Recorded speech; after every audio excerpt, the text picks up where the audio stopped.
Hey, it's Craig Syracusa, and welcome to another episode of Walk in Faith, the show where we go beyond the image and we discover who our guests really are. You might know them from TV, the big screen, or even the world of sports, but do we really know who they are as a person? Do we know what motivates them? Do we know what inspires them? Well, that's what we're here to find out. Abby Johnson has joined me on the show before, and today I had the chance to welcome her back to talk about the movie based on her book, Unplanned. A former employee of Planned Parenthood, Abby Johnson shares the extraordinary story of how she crossed the lifeline to become one of the loudest voices in the pro-life movement. Joining her are Ashley Bratcher, who plays Abby in the movie, and producer Chris Jones. Stay tuned for a truly inspiring episode.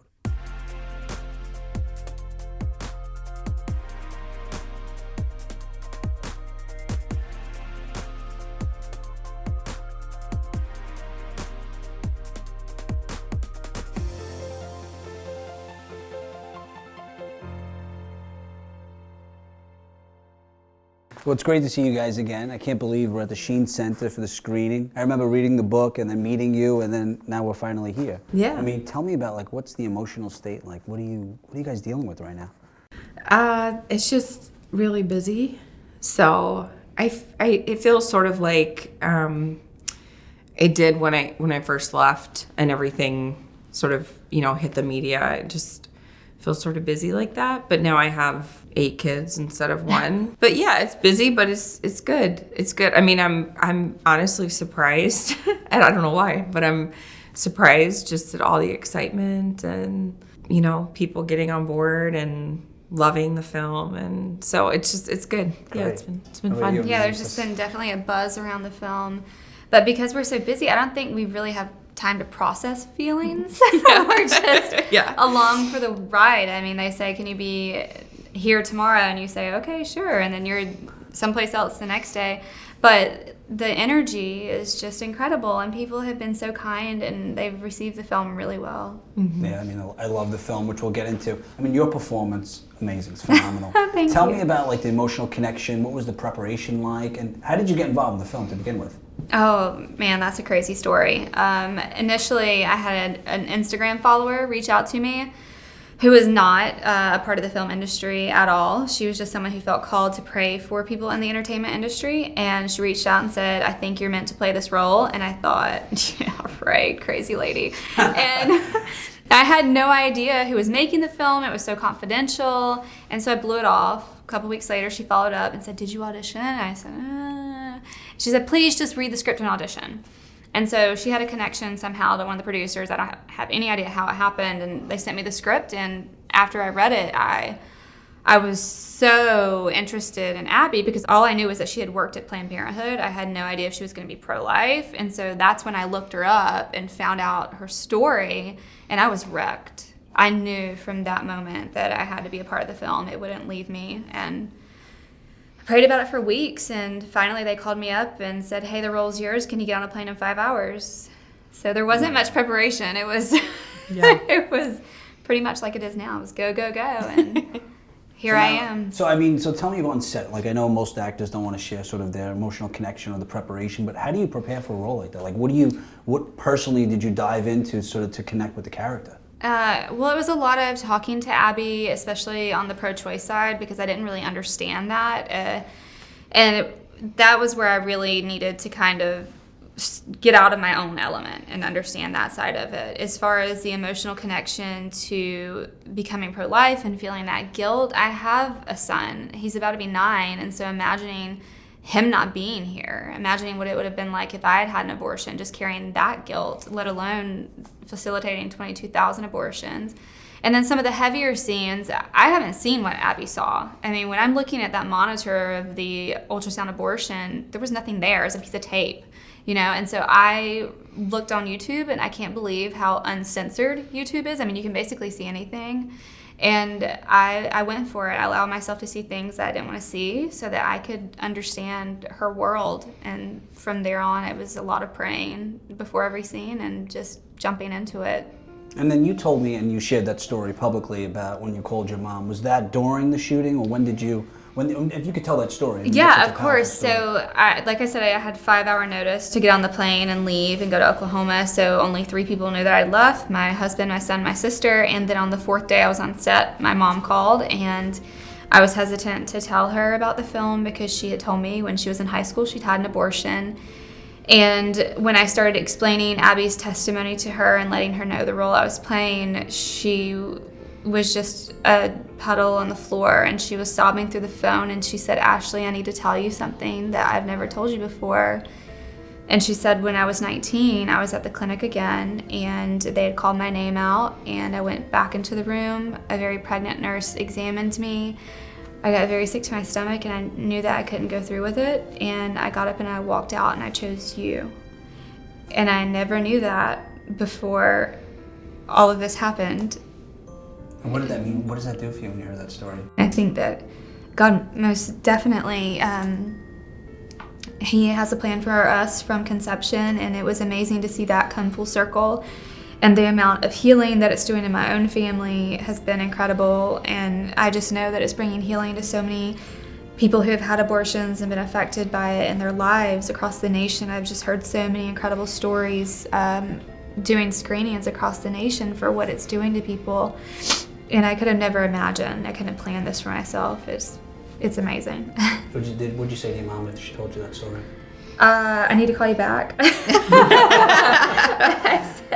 So I was like, Mom, I need to call you back. Like, I need some time to process this. And so after all was said and done, I talked to my dad about it and just confirmed some details of the story. And I told my mom, I didn't judge her, and I was glad that she told me the story. I thought it took a lot of courage for her to share that with me. Some people have said that it's cruel, she should have kept it to herself, but I think it's a beautiful testimony to say, look at what God did, and to allow herself to be vulnerable like that. So I told her I was grateful. When you heard that story, Abby, what was your reaction? Did you know this at all, or did you find out like most of us? Yeah, no, I just found out. Ashley told me what had happened, and I don't know, from the beginning, I guess I felt like she was the right person for the film. So there had been a couple of other people that the directors had said, we like this girl, like we're sort of leaning to her, and then something would happen and they would turn down the role, or they would find something where this actress maybe wasn't totally pro-life, and so they were like, no, we don't want that. And so everything was sort of falling through, and here we were, like, literally we're about to start filming and there's no Abby Johnson, and I'm like, okay, so I'm not an actress, like I can't go play myself, like we've got to find somebody. And so everybody else that they had called me about, they were like, we like this girl, like she's good, we think maybe this is the one. But when they told me about Ashley, they were like, this is it, like this is the person who's going to play this role. So be praying that she says yes. And and I was like, well, if it's the right person, then she's gonna say yes, right? So I felt really confident from the beginning that she was meant to play this role. And then we connected really immediately. And so when I found out about that, I mean, it was a beautiful story, albeit, heartbreaking for her to, hear, but it just confirmed for me that she was set apart for this role. And so I just, it's just all really just all part of so many miracles that have taken place, that happened on set, that have happened afterwards at screenings. I mean, really this movie has been truly bathed in prayer, and you can see that. Mm-hmm. I want to hear more about that right after we take a quick break.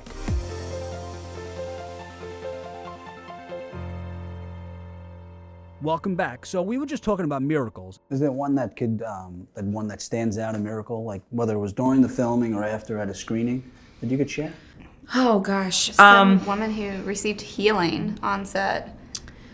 Oh yeah, tell that story. I don't know it that well. I mean, I can't articulate it, but in a nutshell, I think she suffered from lupus or something like that. Yeah.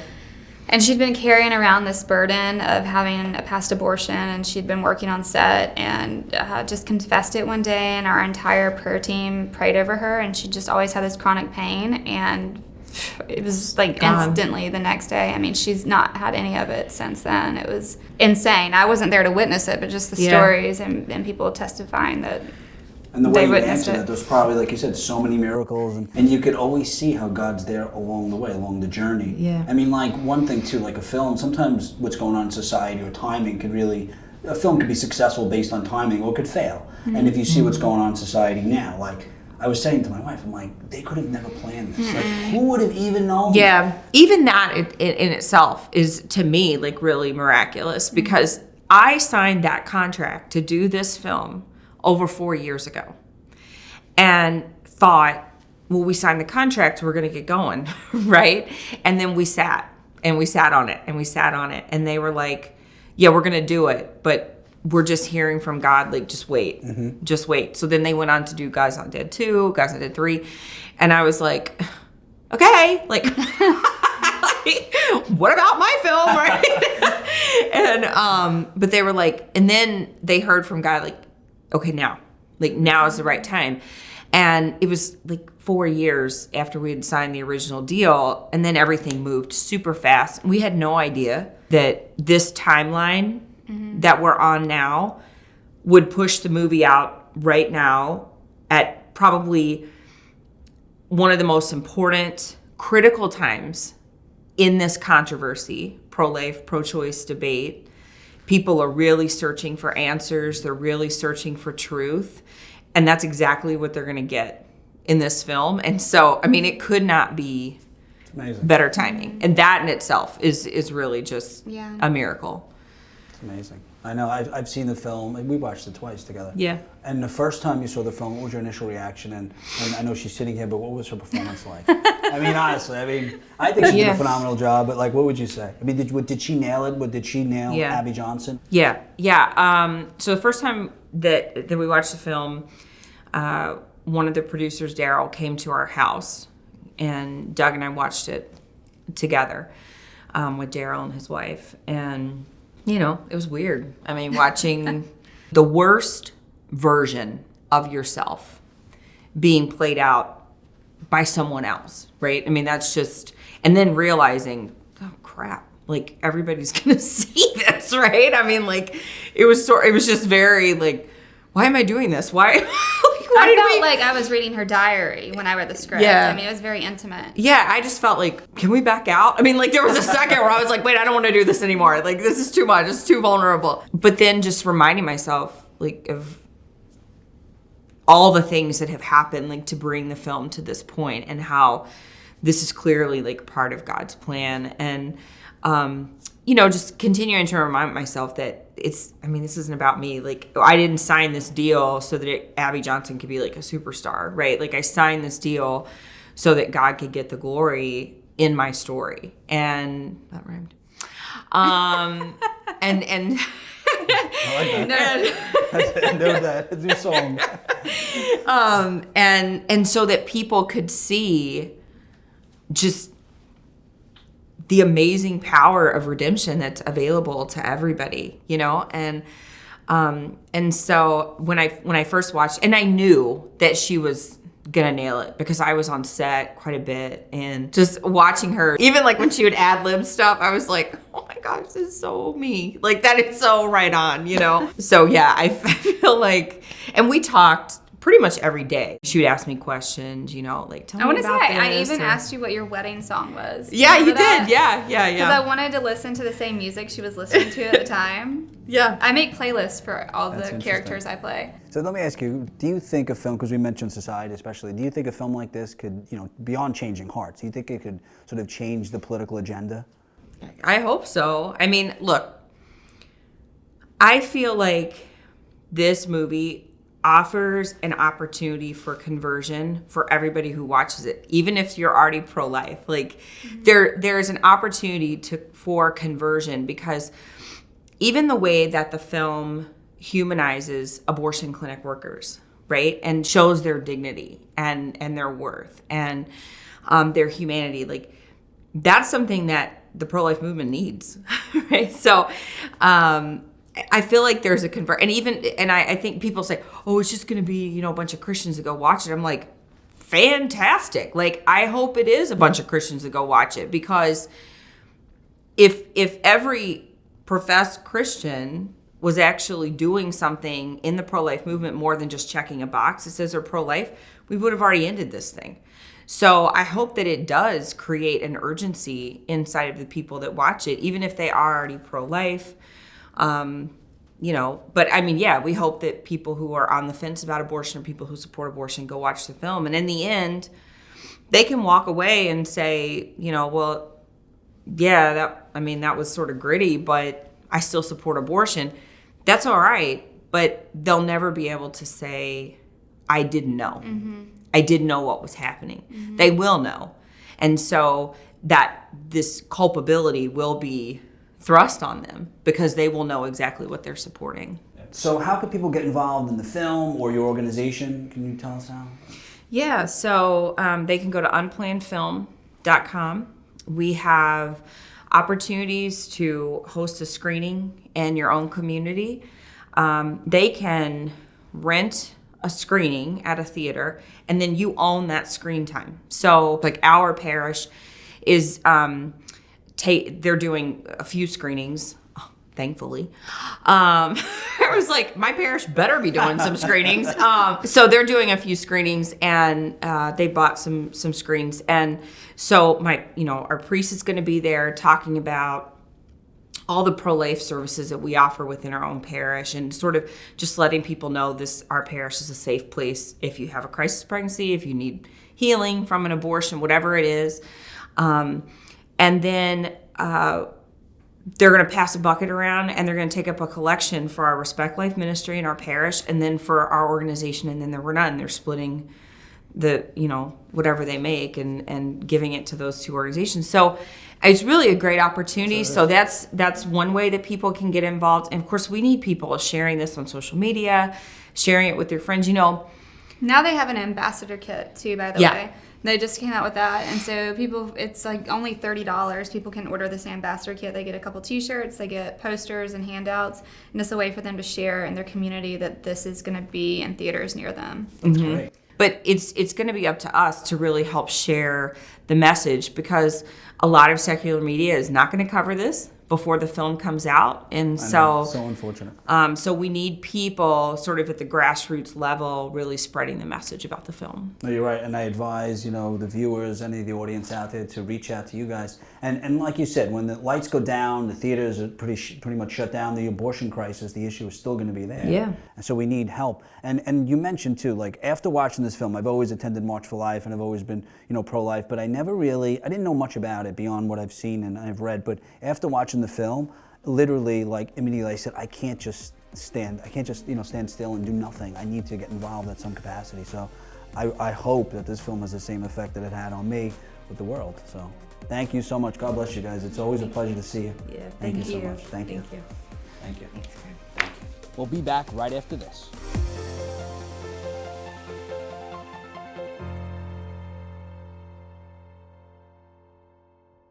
So Chris, it's great to meet you. Nice to meet you Now too. tell me, how did you get involved in the film? Tell me about that. How did that happen? Yeah, so Carrie Solomon, Chuck Konzelman, Daryl Lefevre, and we've been friends for like 10 years. So we actually came together 2009 and we formed a really strong friendship, and then ended up going separate ways for a while. So this is our first movie together. Been looking forward to doing this for a long time. And so actually the book came across to Carrie and Chuck, a good friend of theirs, said, hey, you guys got to make this into a movie. We read the book. We said, hey, we got to make this into a movie. And then after a couple times where the Lord said not yet, it finally was the time, and the Lord said now, and here we are. That's great. And now, because when I first read the book, I remember reading it on the bus, and I started to cry. And I was like, oh my God, this is powerful. Yeah. What was your reaction after you read the book? Oh, the book is so well written. The crazy thing is how quick of a read it is. That it just, from start to finish, Abby just pulls you in. And she not only has an amazing story, but her heart and the way she thinks and the way, she's very inviting, both in her book and in person, and I believe now with the movie as well. So what does a film like this do for you personally? Well, it grows me a lot. I mean, it challenges me, which is great. But through and through, this thing has been bathed in prayer. And there's really nothing like it, of working on something where you feel like the Lord is saying, this one. like not just us. I mean, we want to make actioners and westerns and comedies. I mean, none of us sat around and said, "Hey guys, what do you think about doing a reproductive movie?" Right? Let's make an abortion movie. Said none of us ever, right? So for us, it's just been from the beginning. It's something we feel like the Lord has said, and He wants this, and then not only His will for the project, but His will for the timing of it, through and through, has just been an amazing journey with Him. So it's been a growth as a producer, as a filmmaker, but also just our walk with the Lord is enriched through it all. And and a lot of people say this, like this is what the Lord wanted and this is what God wanted. Yeah. And I like to think that I could sort of decipher God's voice from my own desires. But tell me how did you know this was sort of what God wanted? Yeah, well, it goes back to the friendship the four of us have created over the 10 years. Really, we started out wanting to do a couple projects that at the time they didn't end up taking off. But we met once a week and prayed together and then would talk business and stuff. But a spiritual bond was really created over about 3 years. And so getting back together, it's not just me or him, but it's when all of us pray together, but we also pray individually. And when we come back and realize like, oh, I prayed and I felt like this is what I received in prayer. And it turns out that the other 3 guys got the exact same thing. I mean, the chances of that being, so we kind of learn over time, not only to work with each other in a professional sense, but also in a spiritual sense. And I mean, you were behind the scenes. Were there any challenges, and has there been any challenges with this film? Oh, there's been lots of challenges, yeah.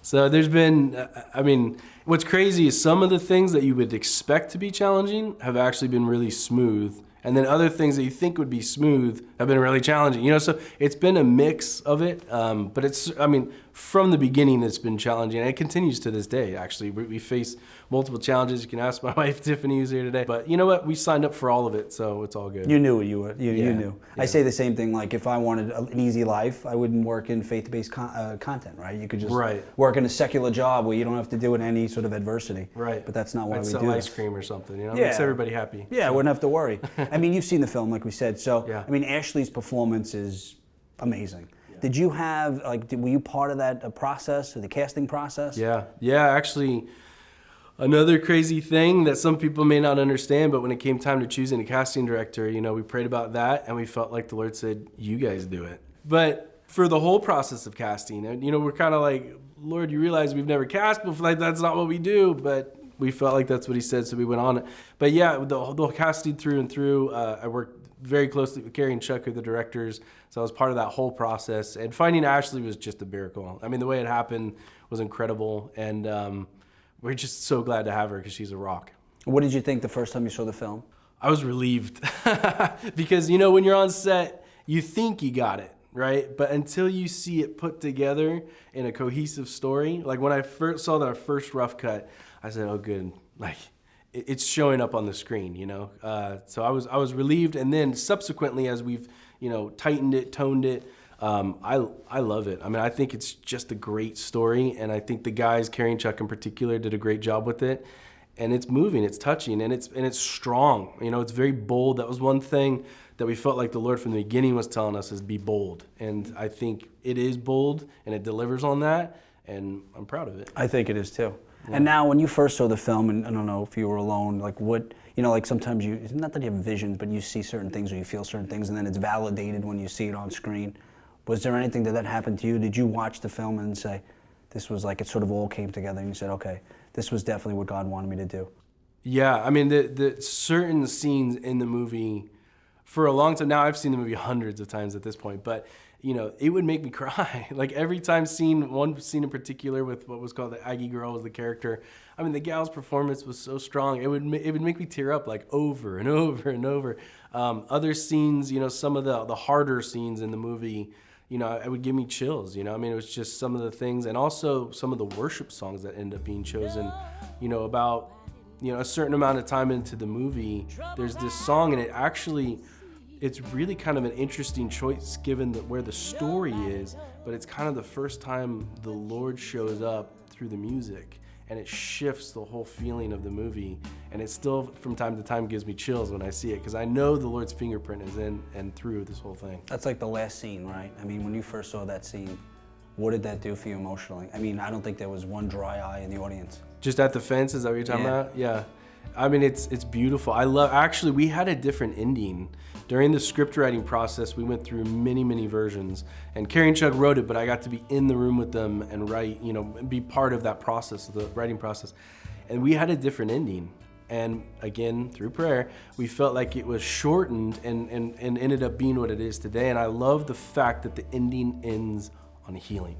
And it leaves the audience with compassion, with hope, and with a sense of healing, because ultimately I think that will be a longer living legacy than the movies eventually have their time, and then eventually life continues on. But I think the healing that's going to come from this movie is going to far surpass the movie itself. I agree. So you think, okay, so someone watches the film, like I mentioned about my personal life. Yeah. Do you think a film like this, beyond sort of touching the audience, do you think it has the ability to sort of change what's going on in society or the political agenda? I do.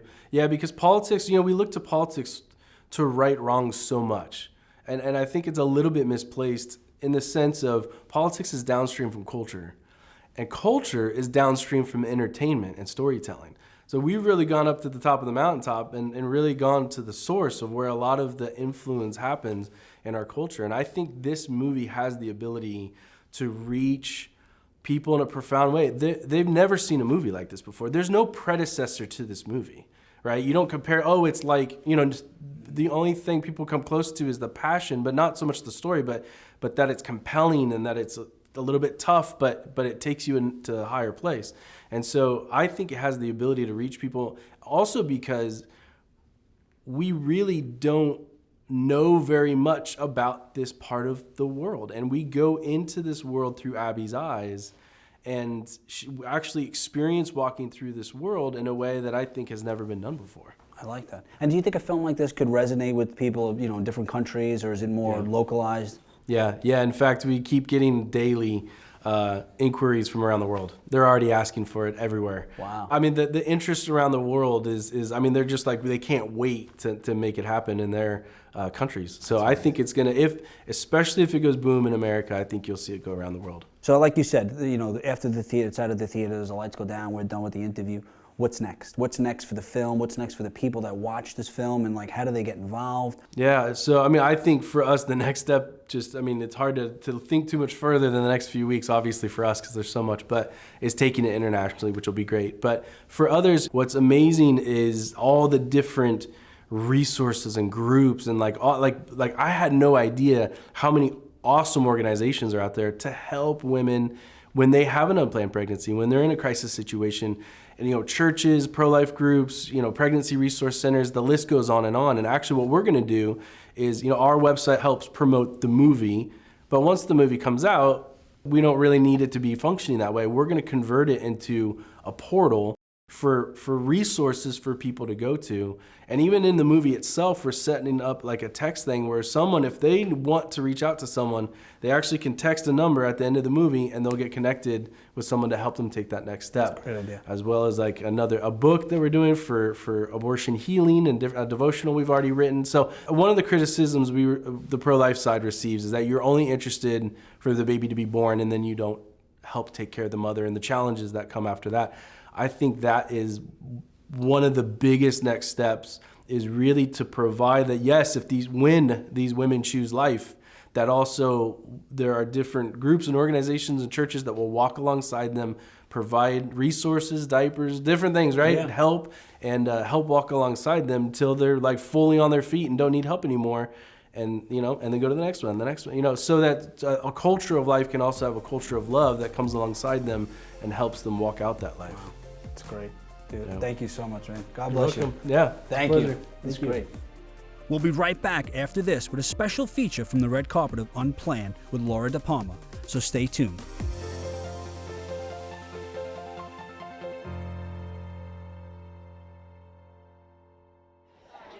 Hi, I am not Craig Syracusa, but I am Laura DePalma from Net TV, and we're here at the red carpet for Unplanned, a truly phenomenal new movie coming out with Abby Johnson's story, and I hope you tune in and join us for the rest of the show. Thanks so much. So Abby, thank you for the opportunity to sit down with you today. Of course.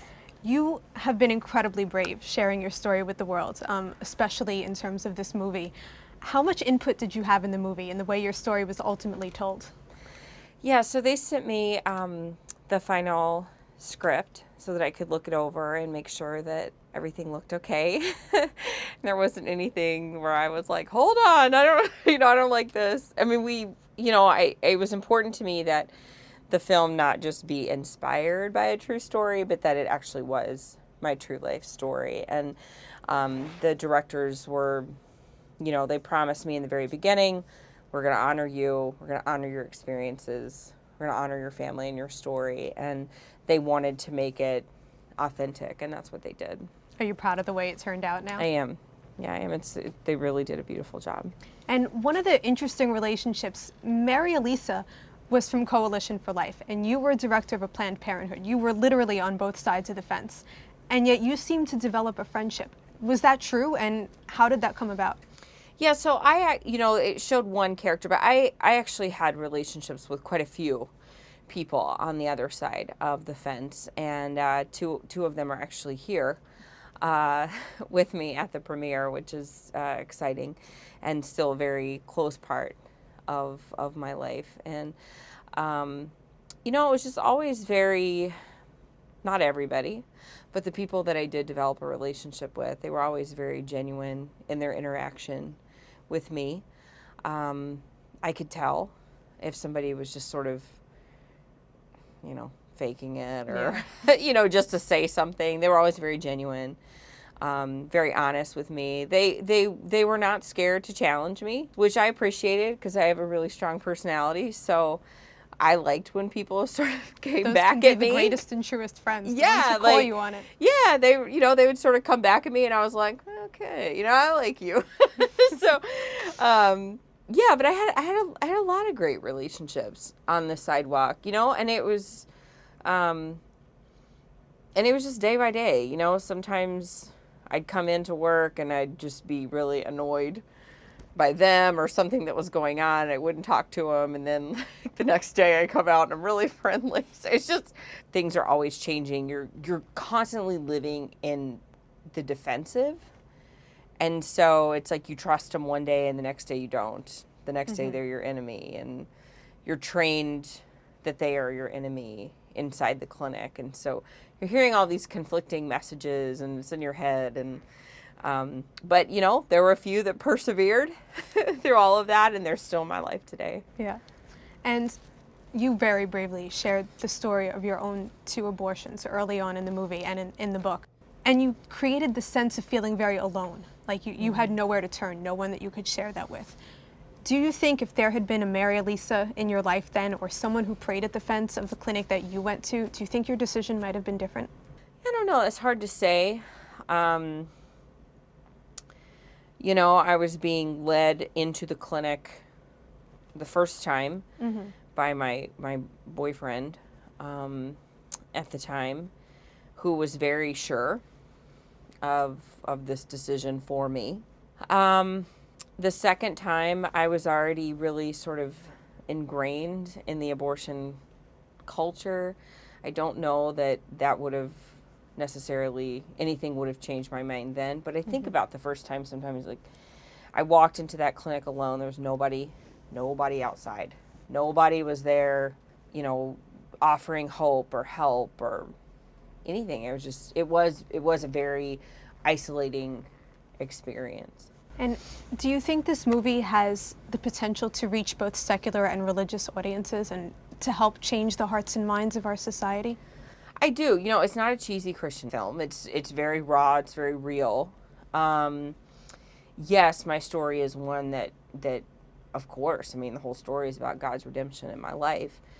But I think that all of us, whether religious or secular, we've all had a moment of conversion in our life at some point in time where we've seen that we're doing something wrong, and now we're going to change and make a different decision. We've all experienced that. I think that this film is very relatable to people, even if they haven't had an abortion, even if they haven't really thought about abortion that much, just to see themselves in this film in some way. Thank you so much. Of course. Thank you so much for sitting down with me today. I really appreciate your patience and time. Thank you for having us. Thank you. What made this story appeal to you? What made you feel like you had to tell this particular story? I know you worked on films like God's Not Dead, but what was it about this story that really spoke to you? You know, we gave ourselves over to the Lord and said, do with us as you will. Well, when you say that, he takes you up on that. You know, the It's harvest. a reckless prayer. Yeah, the harvest is abundant, but the laborers are few. So when somebody comes along and says, I want to work for you, Lord.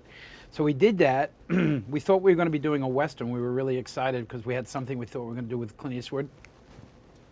And a girl, a friend of ours, walks up to us and says, you need to make this a movie, and drops a book called Unplanned on us. And I'm like, yeah, right, chick flick. Not going to happen, right? Yeah, well, you don't say that to the Lord, because later we made the mistake of actually praying and saying, do you want to, we're going to do the Western, right? And the Lord was like, yeah, nice kid. Ask You know? and you get a very honest Right, answer, right, whether you want it or and not. he's like, no, this is what you're Yes, going I to think do. he sighs and says, I didn't choose the smart ones. So that's but how he it chose happened. the dedicated ones. Yeah, we love the Lord. And, you know, it became very obvious when we read the book, for a time such as this, it's got to stop. It's got to Yeah. stop. Yeah, incredibly important timing for a I mean, story there's nothing like more this. important that I can think of, other than, you know, somebody coming to God and accepting God, because that's your soul, right? But, I mean, this is unbelievable. Infanticide. We're there. I mean, Moloch has re-risen. We're in biblical times. And Abby lived this story. No one else could have lived this. And regardless of how pro-choice someone could be out there in the world, they could never be more pro-choice than Abby was. And yet when she saw in front of her an abortion actually take place in real time on an ultrasound screen, which almost never happens, Yeah, it just hit her like a ton of bricks, and her life was forever changed. yeah. And I think I obviously can't speak for the rest of the world, but watching this, I was so moved by the story and the way it was told. It was such a beautiful and worthwhile movie. So thank you Thank so you. much. All for praise to making it. God. All praise to God. There are a lot of tears in this movie. Between mascara and Kleenex, there's a lot of sales. I should have think, invested after. in stock before What I we came should out. do here. is do little Kleenex things, put Unplanned on it, and give them out the door, You right? should, definitely. You know No, that you know, it's the Holy Spirit, because Yeah. basically we've seen, probably 5,000 people have seen the movie in pre-screenings and stuff, and they all have the same reaction. We haven't had one person come up to, I am not kidding. Yeah. I've never had this happen. You always have people that have an opinion, and they've all said, same thing you said. Yeah. They were profoundly moved. What about the reaction of the pro-choice community or Planned Parenthood? Has there been any response from them? They are keeping very, very quiet, and they're Radio- trying to make our life difficult. radio silence at this point, other than maybe behind the scenes. You know, we can't. Okay. We were informed today we've been turned down by a number of cable stations for All the advertising. cable stations. Really? We cannot advertise on Lifetime. They've refused us. We cannot advertise on Hallmark. They've refused us. The mainstream press is completely silent about this movie. And They won't interview, they won't do Wow. anything, they won't take our ad dollars. They gave us the R, which basically Wow. is a totally political R. You know, as far as we're concerned, R means recommend. And so we're in a battle. You know, social media, you know, they tried to choke off the movie, and they're not done. The devil does not go down without a fight. It's okay, neither do you. What about the actual filming of the movie? Were there any challenges or protests while you were actually filming? We did it in secret. For that, the Lord put on our heart that I'm going to send you to Oklahoma, which is the most red state in the union, and you're going to do it in secret. every third billboard is a pro-life billboard in Oklahoma. We're like, So- okay, this is going to be good. And you know, we were in a 4,000 square foot set, and literally kept everything, used a different name, didn't have any problems at all. And we had security, and we had people, you know, that were undercover and stuff like that. But people were so supportive there. I mean, it would be a real effort for people to come in, and it would be dangerous for them anyway. So Yeah. they're not gonna do that. We took precautions. We kept a very low profile, and we said this is what we should be doing. This is a smart thing. We didn't try to generate any press. So there is a battle going on, and the devil doesn't want to give up his favorite thing. I mean, which is from the beginning of time. I always ask people, what's the first thing the devil did when Jesus was born? Slaughter of the innocents. It's how he hurts God the most. So he's not going to give it up freely, but I believe that his time has come. This movie is obviously a very serious subject matter. and then you reach the end of the movie and you have this cocky lawyer walk in with complete confidence that everything's going to turn out okay. Jeff Paradowski. Was that changed at all to kind of lighten the mood at the end, or is that what he's really like? That is Jeff in real life. Is it? It is. Okay, we told Jeff. He'll be at the premiere You'll meet him tonight. We told Jeff when he knew he was going into his character would be in the movie, he wrote us an email about how he should be played by Matthew McConaughey. And then we told him afterwards, after we filmed it, we said, well, Jeff, you're only in the last 10 minutes of the movie, but you steal every scene you're in. He's like, oh, hell yeah.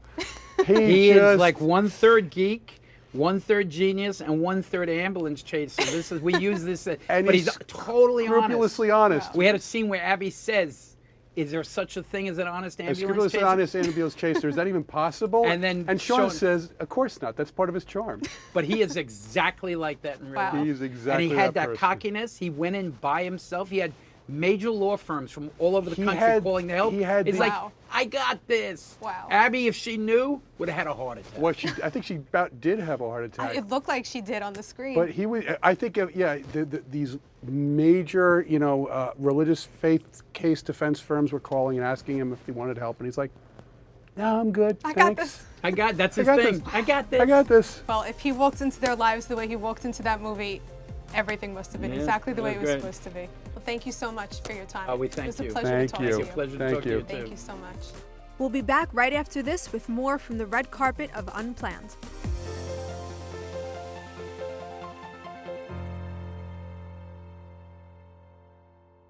I'm Laura DePalma of Net TV. It's a pleasure to be here with you tonight. Thank you. So in the movie you play Cheryl, who is the director of a Planned Parenthood. How did you come to the project of Unplanned and to playing that role?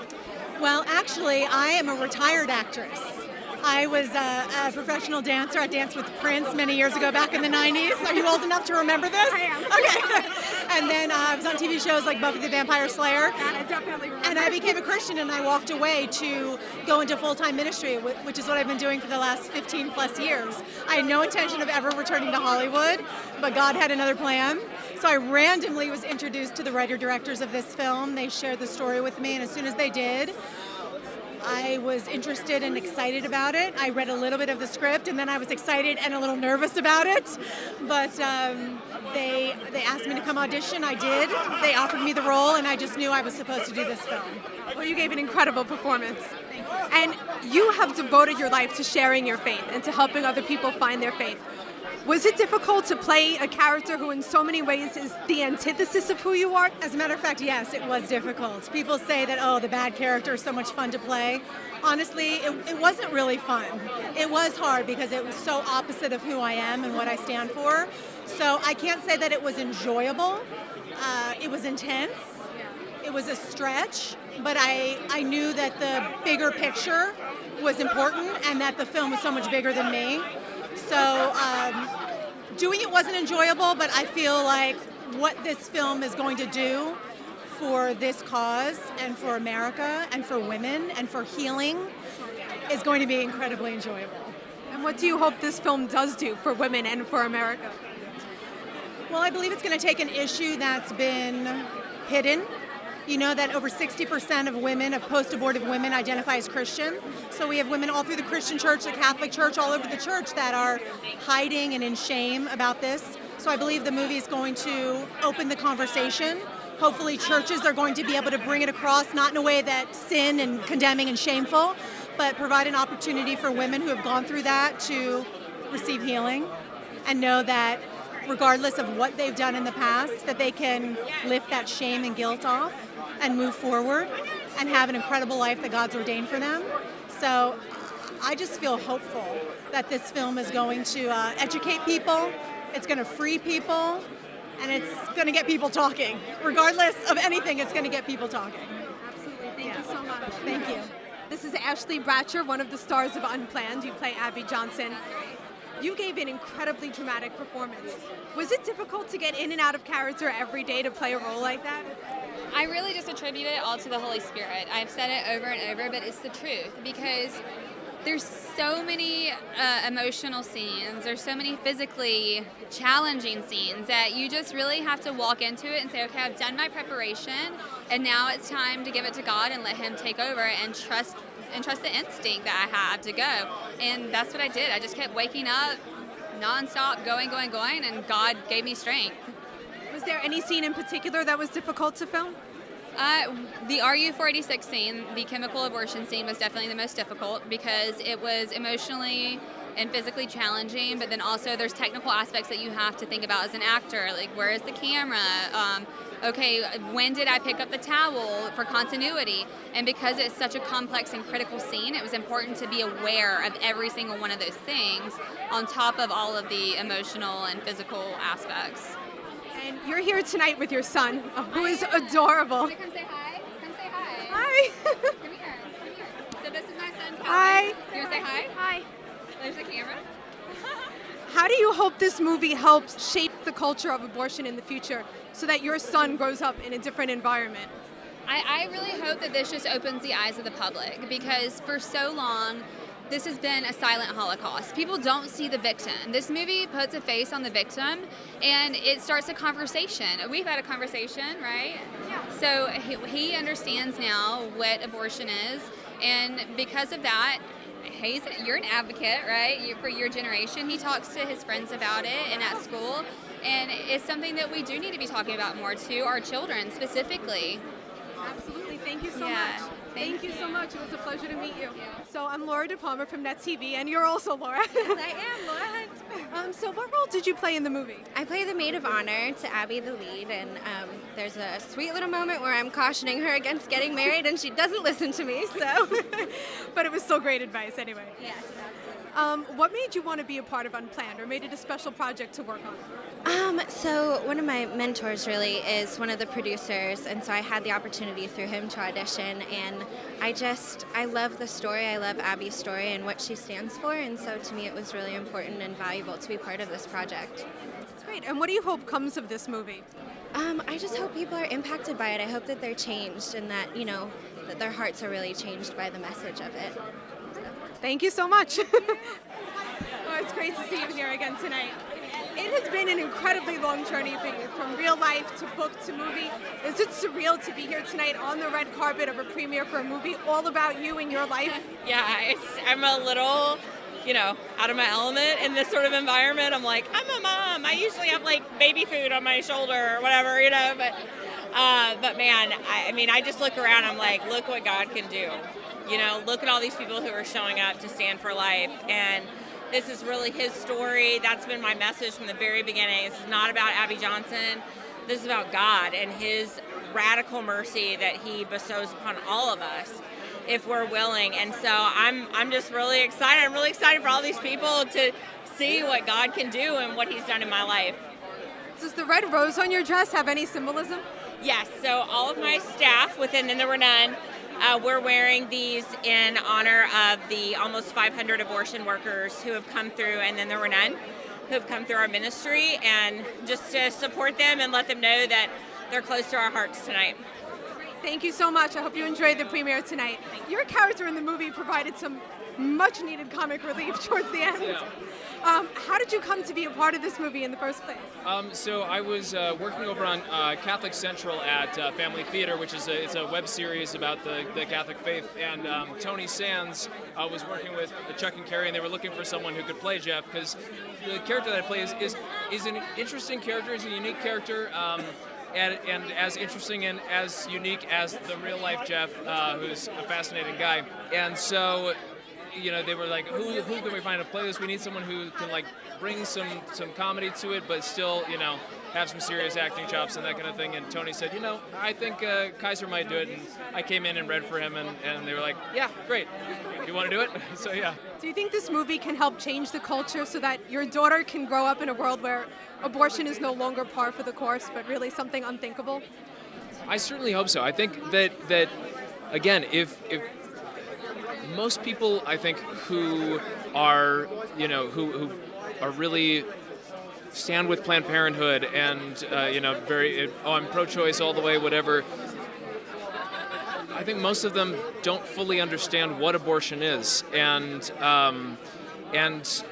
they haven't heard an insider talk about it. And I think with this, you get a very compelling story from the insider of insiders, Abby Johnson, who's 10 years inside of Planned Parenthood and employee of the year and director of her own clinic, and then goes, oh my gosh, this is what I've been doing this whole time. And she didn't realize and she didn't know. And it's like, if she didn't realize and she didn't know, how much the rest of our culture doesn't understand, doesn't know. And it's like, they just need to understand, and then hearts and minds can change. So, yeah. Thank you so much for your time. I hope you and your family enjoy the movie tonight. Thank you very much. Great to talk to you again. Good night. So I'm here with Chuck and Carrie, who are the writers, directors, and producers of the movie. And wow. Bottle washers and sweep the floor and everything else. Chief keeping bottle washer. That's right. So for you, this has been an incredibly long journey, longer than anyone else. How does it feel to be here tonight on the red carpet, finally, at the premiere of this movie? It's humbling for us because we're not this kind of person. We're just two guys from New York and New Jersey.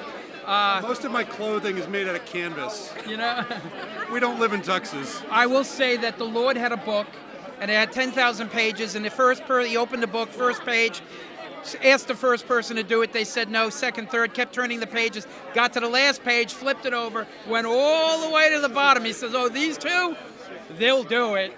They're losers. These are my losers. So I'm gonna, and that's why we said yes, because we love God, and we want to see this end. That's all this is. But we kind of laugh about it, but we're kind of like Pinocchio. We're wooden puppets. We're the Lord's knuckleheads. And Lord, I just wish He'd give us a list of 20 items every day. That would be easy, right? Okay, we'll do it. Just check them all Just check them off, Check them off and go to bed. Honestly, it's humbling because look around. We have 1,000 people here. Everybody's on fire for the movie. We have wonderful stars like Moore and everyone else. It's just an amazing experience.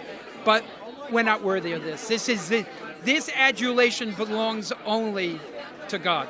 So we give Him all the praise. Well, I think you have done an incredible job here tonight, and you definitely deserve at least some of the praise. Thank you. What was the atmosphere like on set while you were filming the project? It was amazingly peaceful. If you've ever been on a movie set, it is not peaceful. Chaos, and ours was, we had prayer teams there, we had priests, we had adoration, we had all kinds of stuff. We exercised the set.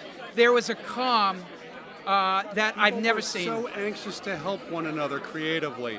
Everyone was looking to help everyone else. And everyone knew why they were there. Yeah. We told everyone ahead of time, you understand that you will probably be blacklisted, you will never work again. And all these people said, I'm doing this for the babies and for Jesus. We had an amazing team of people. Our actors were so generous with one another. We had a scene where, for the first time, a half dozen actresses were in a scene together. They started interacting. We just said, let's get out of this room and get a camera rolling before we lose this. We just had to stay out of the way. They were so generous with one another. It was amazing. Thank you so much for your time. I hope you enjoyed the premiere tonight. Can you tell us who you are and what role you played? Yes, my name is Mara Corsini. I play Megan in the film. So I'm a fellow Planned Parenthood worker with Abby. I'm her best friend at the office. Was it difficult to play that role? You know what? It gave me doing this project gave me a lot more of an essence of like pro-lifeness, of course, but it also gave me sympathy and empathy for people who are pro-choice and that they do. I mean, if you see the other Planned Parenthood girls and I, we're not painted in a bad light. I mean, we want to help women. We're trying to be nice. We're trying to do the right thing. And so to be in that role and to really get into that character made me very sympathetic, which I appreciated a lot. That was actually an incredible message of the movie, was to reach out with love instead of hate, which is so important, especially today. But what was the atmosphere like on set while you were filming? So fun. It was really fun. We had this one, so most of my scenes were with the other Planned Parenthood staff and Abby, or Ashley, who plays Abby. And there was this one day where we were so tired. It was the last take. We were just going to rehearse because we were just so exhausted. And we all got shoved into this one room together. First time we were ever meeting each other. And we just read through the scene, and Chuck and Carrie looked at us like, do that. It was like palpable, the energy. And it was just an energy between people who are like-minded and excited about something. It was fantastic. It was so cool. That is so funny because Chuck and Carrie were just talking about that exact scene. The same scene? And they were like, we had to walk out of the room. So yes, it And was just let so them have at it. ridiculous. It That was was like the incredible. moment where I was like, oh, this is real. Like this feels right, and it just clicked. You had a brief but intensely dramatic scene in the film. Can you tell us a little bit about that? So basically, I go into the procedure room and I have the abortion, but as I'm waiting in the waiting room, I start bleeding. I'm like hemorrhaging and I lose 3/4 of my blood, I think that's what they said. And then they take me back into the room and they like stitch me up. And you wouldn't think that that would happen to someone through this procedure, which people say is very safe and that happens all the time. And nothing could go wrong with it when it obviously can. And you are both her father in real life and in the movie. Correct. How is it to look at it from that point of view, from the position of a father whose daughter in real life or in the movie is suffering so much? Yeah, it was really hard to see her go through that, but also amazing at the same time because there are so many people that are in her position in this time, and it's great to see how the Lord redeems so many people that have been through this, and for her to actually play this character to give hope to other girls, because the Lord is so redemptive, the Lord is so good, and I'm just it was amazing to see her do it as a breakout role. It was great. What do you hope comes of this movie? Do you hope it spurs audiences into action in some way? Yeah, of course. I hope it awakens the church. I hope it awakens everybody to the fact that, abortion is, oh my goodness, we know what it is, right? Other than it populates heaven, it needs to stop.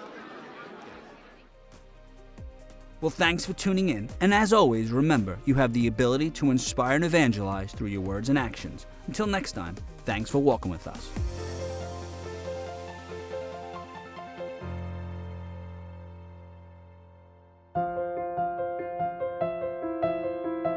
Thank you, Net TV, for all you do to build a culture of life. Unplanned is my true life story of how I left the abortion industry and chose life. On March 29th, my story is coming to the big screen, so mark your calendars. Bring your friends, your family, those in your community, and your tribe to go see Unplanned in theaters to see what I saw. What I saw changed everything. 'Cause I don't believe in accidents. Miracles, they don't just happen by chance. As long as my God holds the world in his hands, I know that there's no such thing as unplanned. Yeah. Every life deserves a voice. Every child deserves a chance. You are more than just a choice, 'cause there's no such thing as unplanned. Every life deserves a voice. Every child deserves a chance. You are more than just a choice, 'cause there's no such thing as unplanned. Yeah.